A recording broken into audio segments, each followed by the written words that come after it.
Hello, my name is Jessie Santiago. I am here to give you a firsthand account of my very first week on Spravato.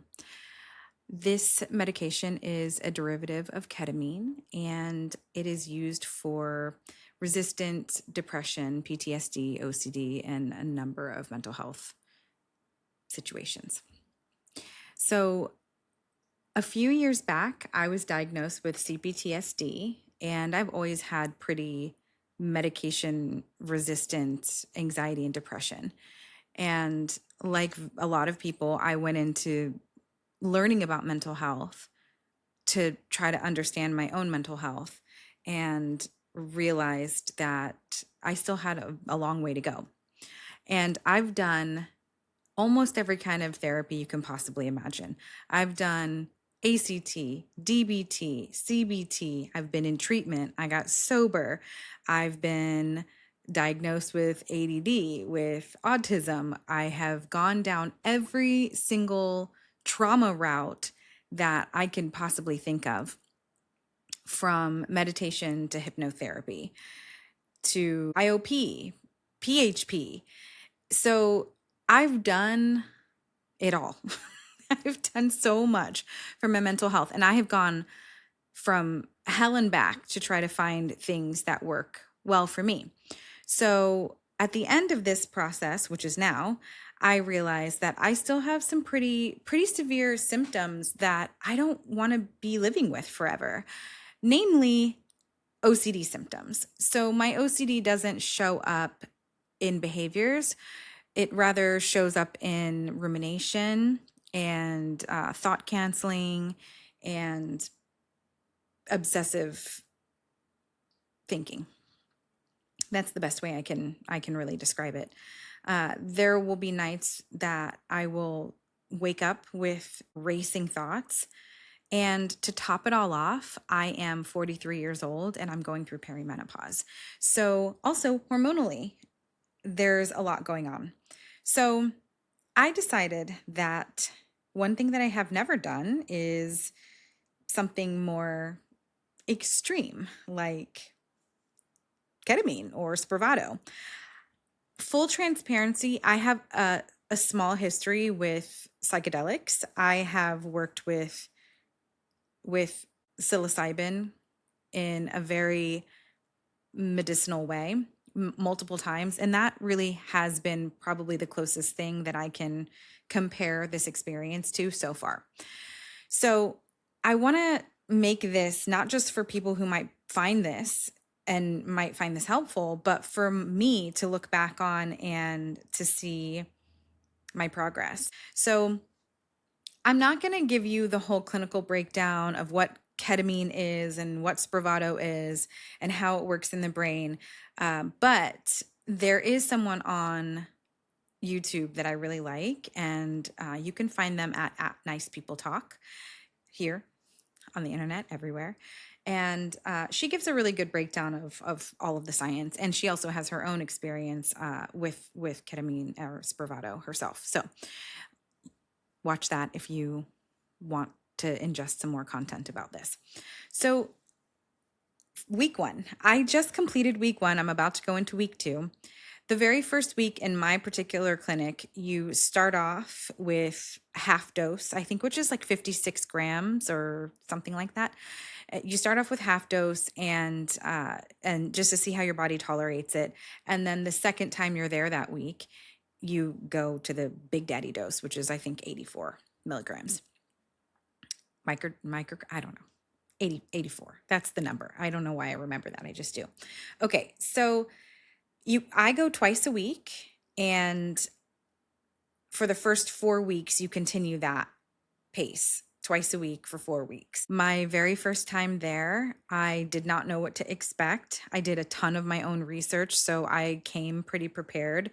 Like I said before, I've done several psilocybin macro journeys on my own where I have gone into the desert or the forest, taken my medicine, had my ritual, and prepared everything myself. I feel very confident in preparing myself for these types of situations. So I did the same thing with my very first ketamine journey. I had an intention going in of what I hoped to get out of the situation. I made a playlist for myself. I brought all the cozy things I could possibly think of. I brought lots of mints and gum.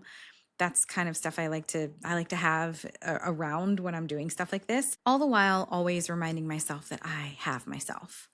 I like to remind myself that I am never separate from myself and I will always have my back. And so thinking about that and just having that as my main intention through the whole time was really helpful. So for me, so far, the theme is I tend to get like a little drunk feeling. By the way, I'm sober, so there's that, and I felt a way about this going into this treatment. Like, am I about to break my sobriety? Does this mean that I am not sober anymore? Like, what is all of this? So, and honestly, I'm still unpacking some of that stuff, but I did get some good clarity the first couple of tries that I've done Spravato. And the medicine itself, or me, I don't know. I keep saying they, but they is me and the medicine is the medicine. I don't know. I got some pretty good insight about me being sober and partaking in this medicine journey. So I feel okay about it. I feel more at ease. I'll say that. So it seems like the first time I was just kind of dipping my toe in, but I had some pretty hard news earlier that week. I've been dealing with some pretty severe health issues, and I got diagnosed with an autoimmune disease, Hashimoto's. And I had no idea. I didn't know anything about Hashimoto's. I'd never heard of it before. So that was a situation. And then I got an ultrasound on my thyroid, and they found a pretty large nodule. It was strikingly large, and they immediately wanted to get me in to have it biopsied to make sure that it wasn't cancer. So this whole time, I have been pretty stressed about my health, waiting for these results to come back. They hadn't come back yet. And on top of all of that, I got some pretty severe relationship news. So this is a combination to spin anyone out, right? But then you have somebody that also has, PTSD and also deals with their own anxiety, and it's a recipe for disaster. However, like I said, I've done a lot of work on myself, done a lot of therapy. So I wasn't in a spin out state by any means when I started, but I wasn't in the best state of mind either. So I was nervous that I was going to go into this situation feeling like, uh-oh, I'm already feeling shitty and I'm about to have a real crazy experience with this medicine. Because I will tell you one thing, with psilocybin, if you go into it with a funky mind frame, you might have a funky journey. And so that's all I had to compare it to. And so I was worried, I'm not going to lie. So we start, and it starts slow. You take a spray little sniffer thingy up your nose, and then they wait 5 minutes, and then they come back and give you the second one. After the first little sniff, I didn't feel anything at all. 5 minutes later, still didn't feel anything. And she comes back with the second one, and I start feeling bubbly. I'm still with myself. I still am completely engaged with my thoughts and with myself. So that is kind of one of the physical feelings of it. Another physical feeling to me is more like the thoughts of weed, maybe. I haven't smoked weed in a very, very long time. But when I did smoke weed, I remember feeling like I could think philosophically easier, where it's like, oh, why is the sky blue type of thing. I'm an Aquarius, double Aquarius, and so I always think like that anyway. So I'm not sure if that will be other people's experiences or not, but that happened pretty much instantly. One thing that I can tell you that was very surprising is how it made my physical body feel in terms of pain. So, along with Hashimoto's, I have RA, and I am constantly in pain. Like, when I say constantly, I mean every day, all the time, something hurts. And so my baseline for pain, based on, someone who doesn't have any pain in their body, I say I'm pretty much always constantly living at about a 4 or a 5. And I feel like maybe if someone else was placed in my body, they might be at a 7, 8, or 9 all the time. And so it's pretty uncomfortable living in my body. And so I was also worried about that. I was like, is this going to amplify that? Am I going to feel even worse? I'm nervous. That's not what happened. That is not what happened at all. For the first time of my whole entire life, as far back as I can remember, at least, I do not have any pain in my body when I am doing my treatment. Like, none, 0. Body feelings and sensations feel very neutral. They feel like they don't have any emotional tie to them. They don't have any story attached to them. And I also have some health anxiety and health trauma. So anytime I feel something in my body, I can tend to like freak out about it, become hypervigilant, and be noticing it even more. And I have had 2 sessions, and I feel less pain in my body now, and I am experiencing already less rumination and less of that hypervigilance of like, oh, I felt something. That must mean something.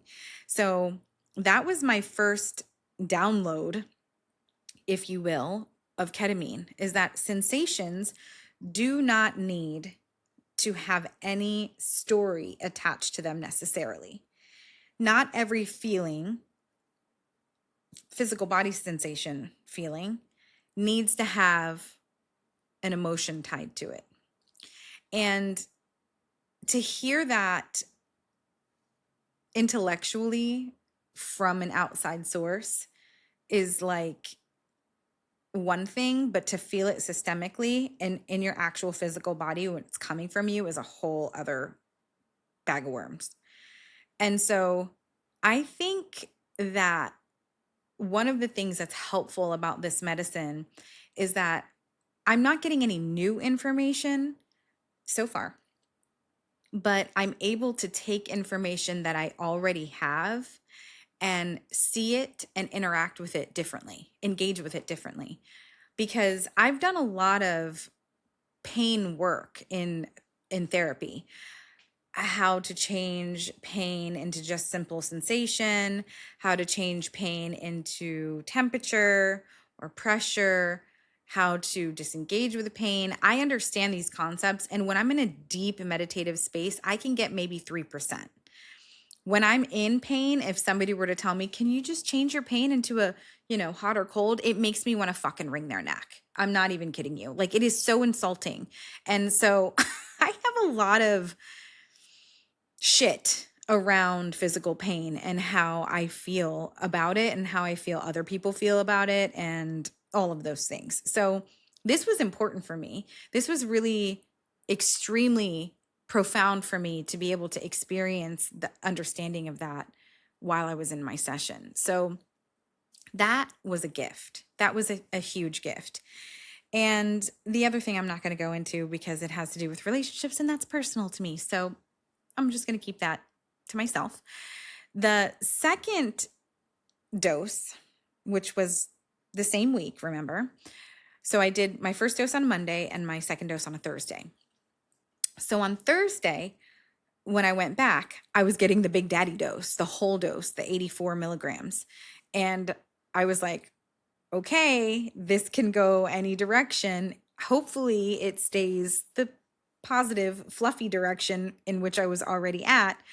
But they tell you flat out, like, you can have any experience anytime. This could go anyway.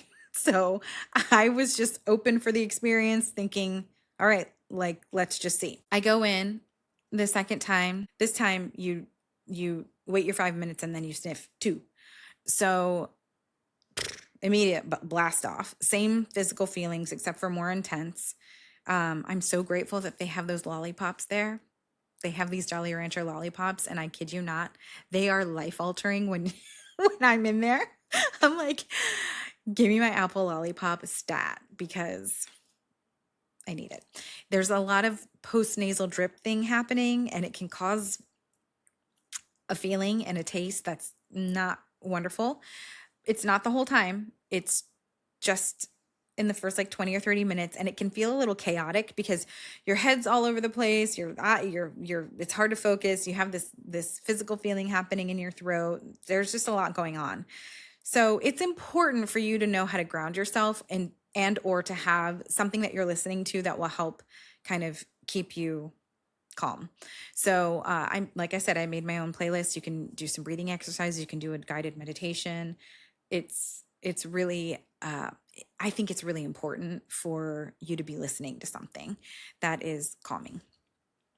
So the second time, my two kind of big downloads were that there are two states of human being. You can be or you can do. And that the state of being is so profound and potent that you don't need to do it as often, or you don't need to be there as often as the doing part. It will carry you through, basically. So I asked, well, what are the states of being? Like, how can someone get in this being state? And it was also very clear that without having the state of being in one's life, that the state of doing is kind of obsolete. So I was shown kind of the image of the Tasmanian devil, and how he would spin and spin and spin and spin and just like get all riled up.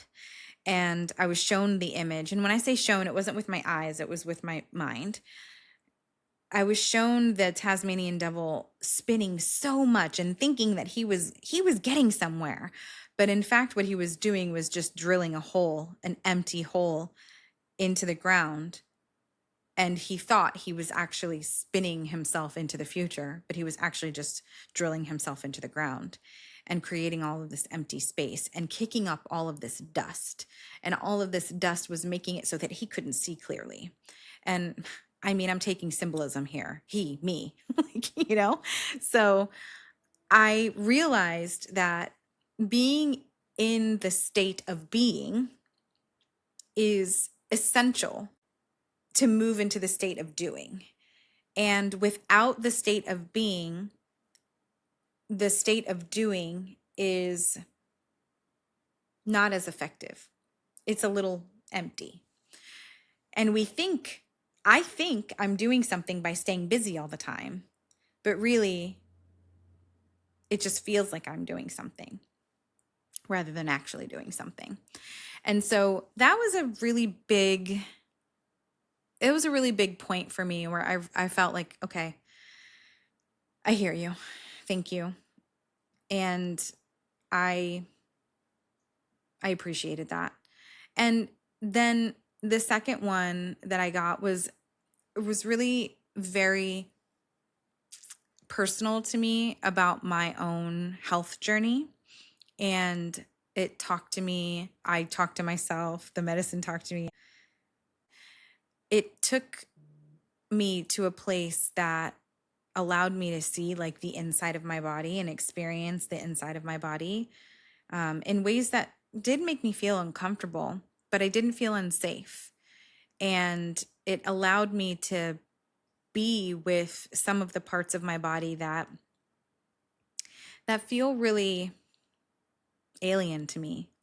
and that feel really misunderstood by me. And so I was able to kind of commune with parts of my body that typically trigger me. And that was really special. That was really special. Again, I didn't like it. I I wasn't super comfortable with it, but I had full control when I wanted to stop that line of thinking. I could, which is very different from my natural state. Very, very different.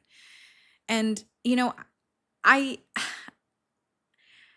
I almost didn't I really didn't want to put this out there. And I'm still kind of feeling like maybe I won't, but I'm going to record it at least. Because I think it's important for mental health practitioners, healing practitioners, helpers, leaders who are working with other people's mental health to be transparent and honest about their own mental health journey. And I don't see very many people or therapists or hypnotherapists or any type of healing practitioners really go into and talk about what they are actually working through.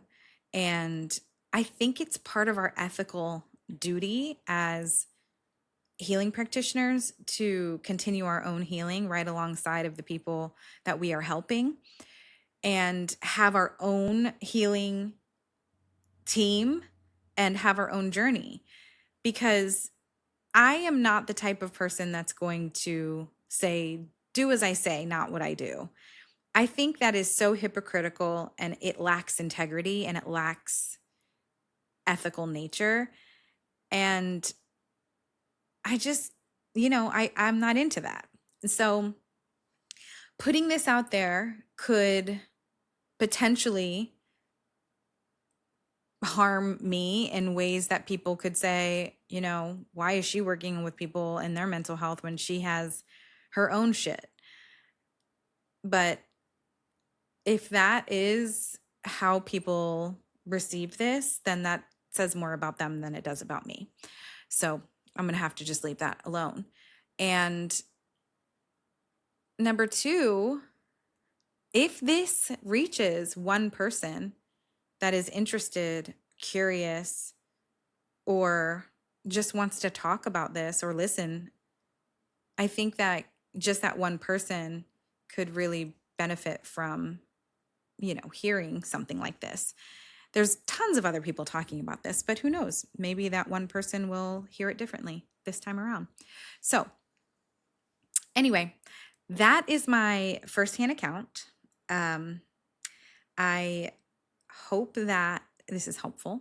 And if anybody wants to chat about this or share their experiences with Spravato or with any other psychedelic or plant medicine that feels important to them, I'd love to hear, because I think that there's probably some community out there that I don't even know about. Okay, thanks, and goodbye.